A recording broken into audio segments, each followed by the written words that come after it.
नमस्कार मित्रांनो. आपण आज बघूयात की ROS आणि ROI मध्ये फरक काय आहे. जेव्हा तुम्ही डिजिटल मार्केटिंग मध्ये जॉब करत असाल किंवा तुम्ही क्लायंटला जेव्हा तिकडे पिच नाही कराल का तुळापूरला तर आता ROS म्हणजे काय आहे की दर्शन रिव्हेन्यू करा. ऑन ऍड स्पेंड, म्हणजे तिकडे तुम्ही जे बस काही स्पेंड केलाय ऑन प्लॅटफॉर्म, मेटा असेल, गुगल असेल किंवा what ever it is. So याच्या स्पेंड करण्याच्या तुलनेत तुमचा किती रिव्हेन्यू जनरेट झाला त्याला आपण ROS म्हणतो. बरेच लोकांना कन्फ्यूज असतात की what is the difference between ROS and ROI.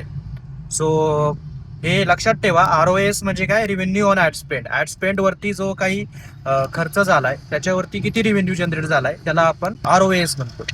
आणि ROI म्हणजे काय की रिव्हेन्यू ऑन इन्व्हेस्टमेंट. सो तुमची जी काही इन्व्हेस्टमेंट झाली, राईट, त्याच्यातून किती रिव्हेन्यू जनरेट झाला, त्याच्यात रिव्हेन्यू मधून तुम्ही प्रॉफिट मायनस जो इन्व्हेस्टमेंट आहे तो मायनस करून जो काय असेल ते तुमचं ROI असेल. सो अशाच टिप्ससाठी फॉलो करा भूषण दिघे डिजिटल मार्केटिंगसाठी. धन्यवाद.